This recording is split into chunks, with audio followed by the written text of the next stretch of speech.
La communication, c'est quelque chose d'important. Il est important de bien savoir se faire comprendre. Il est aussi bien évidemment important de bien comprendre l'autre. Mais pour pouvoir avoir une bonne compréhension, faut-il encore s'exprimer avec justesse. Et il faut bien évidemment faire appel à des techniques, à des méthodes qui peuvent permettre d'améliorer la communication. Je voudrais partager avec vous une technique, une méthode, une approche qui va vous permettre de, par exemple, désamorcer une dispute, ou alors qui va vous permettre de diriger un peu plus la conversation vers un sujet en particulier, ou si vous avez une discussion avec une personne qui s'envenime un petit peu, vous allez pouvoir faire baisser la tension. C'est aussi une technique qui va vous permettre de donner de l'information et de donner une information juste, du moins un peu plus précise, sans pour autant vous dévoiler complètement, sans pour autant donner toute l'information, mais en donnant ce qu'il faut pour pouvoir avoir un échange équilibré, sain et compréhensible. Cette technique, je l'appelle un jeu entre guillemets parce que je l'appelle le jeu du jeu et le tu qui tue. Donc c'est le jeu J-E-U du jeu J-E du pronom et le tu qui tue, donc le tu T-U qui tue du verbe tuer T-U-E. Donc on est sur une approche qui va vous permettre d'améliorer votre communication.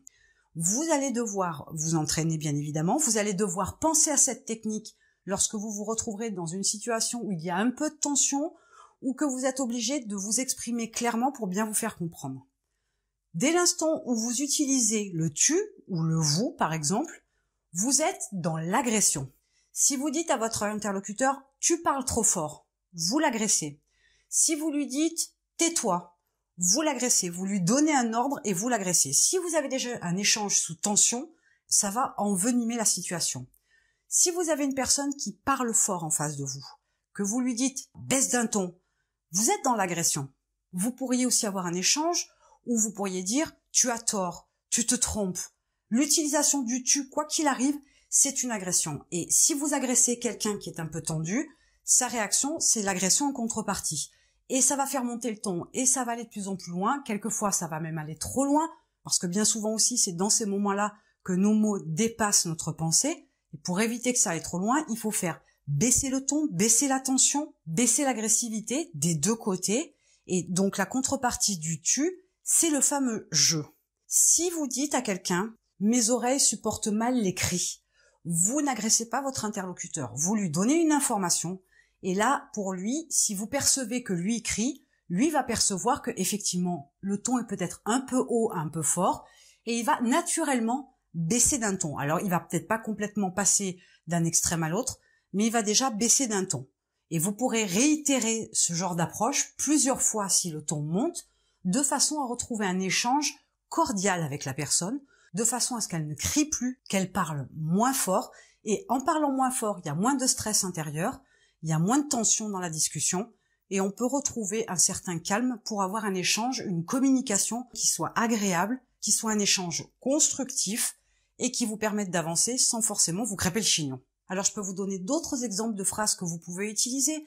Si par exemple vous avez quelqu'un qui est plutôt agressif dans ses mots, vous pourriez aussi dire « je me sens agressé ».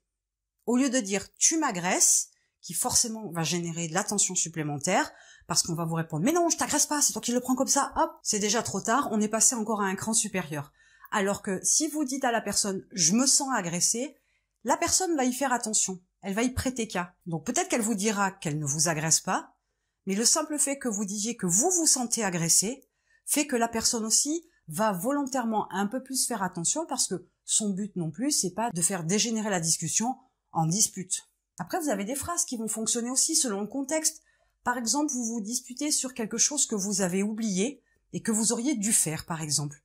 Au lieu de dire « ah ben ça va aller, j'ai oublié », au lieu d'être sur cette base-là, ce ton-là, à dire que vous avez oublié, et bien évidemment vous utilisez le jeu, donc de ce côté-là, il n'y a pas d'agression, c'est le ton qui va être désagréable et qui peut être mal perçu, mais vous pourriez tout aussi bien dire « ok, j'ai entendu, effectivement, j'ai oublié, je m'en excuse », si c'est opportun à ce moment-là, dans cette discussion-là, vous avez une approche qui peut vous permettre de dire calmement les choses, de les poser, mais plus comme le fait d'avoir une affirmation sur quelque chose que vous pensez, que vous ressentez, que vous aimez ou que vous n'appréciez pas, par exemple, plutôt que de répondre en jetant la réponse, et une fois de plus, la manière dont vous jetez la réponse va être une agression.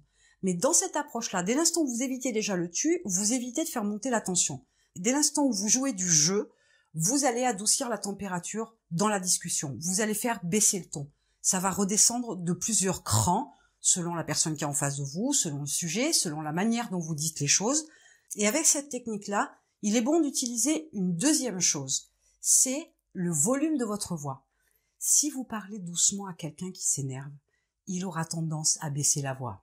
Si vous parlez très fort à quelqu'un déjà qui vous crie dessus, ce sera à celui qui crie le plus fort. Donc il est inutile de surenchérir, ça ne sert à rien, c'est pas celui qui crie le plus fort qui va gagner, et ce n'est pas non plus celui qui crie le plus fort qui a raison. Donc baissez aussi votre son, votre volume de voix, et parlez doucement et tranquillement et lentement. Vous vous apercevrez qu'en face de vous, vous aurez quelqu'un qui, involontairement, va vous imiter. Il va baisser son ton, il va parler plus calmement, plus posément, plus lentement, et vous allez arriver à avoir une conversation un peu plus agréable. Elle sera cordiale, ce ne sera pas forcément le grand amour dans la discussion, mais vous aurez la possibilité d'avoir un échange qui tienne la route. Cette technique de communication, elle peut être utilisée dans votre vie de tous les jours, vos amis, votre famille, vos collègues de travail, la personne avec laquelle vous partagez votre vie. C'est valable avec vos clients, c'est valable avec vos fournisseurs, c'est valable avec les administrations, c'est valable pour tout un tas de choses. Et c'est autant valable à l'oral qu'à l'écrit. Quand vous devez écrire un email ou une lettre qui est un petit peu cinglante, où vous devez vous exprimer, donner votre avis sur un sujet sur lequel vous n'êtes pas d'accord, il est inutile d'être dans l'agression. Vous avez envoyé mon colis en retard, vous n'avez pas fait votre travail, vous êtes un incapable, vous avez agressé forcément. Et si vous demandiez quelque chose, en contrepartie, vous ne l'aurez pas. Parce que la personne va se sentir agressée, elle va monter dans les tours, et qu'est-ce qui va se passer? Eh bien, vous n'aurez pas ce que vous voulez, parce que la personne ne sera pas prédisposée à vous le donner, étant donné que vous l'avez agressé préalablement. Donc, dès l'instant où vous vous retrouvez dans une situation, peu importe laquelle, où il y a de la tension, où vous sentez monter la tension, où vous allez peut-être annoncer une information qui peut être désagréable en face, mais pas désagréable dans le fait de plaire ou de ne pas plaire, mais plutôt dans le fait d'annoncer une information qui va contrarier la personne en face de vous. Quelque chose de vraiment important.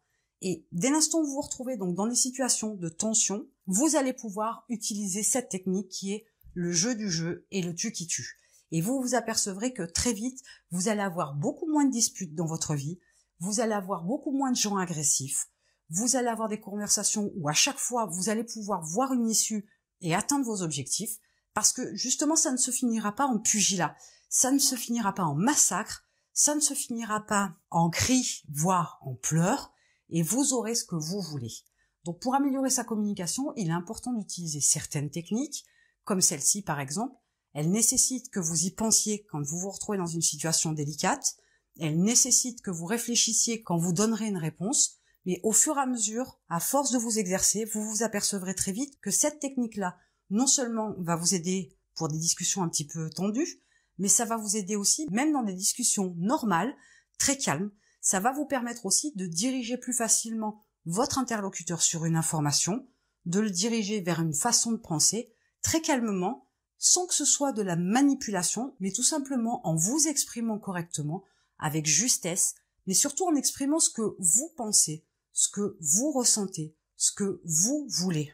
Ce n'est pas en disant à quelqu'un « donne-moi ça » que vous l'aurez.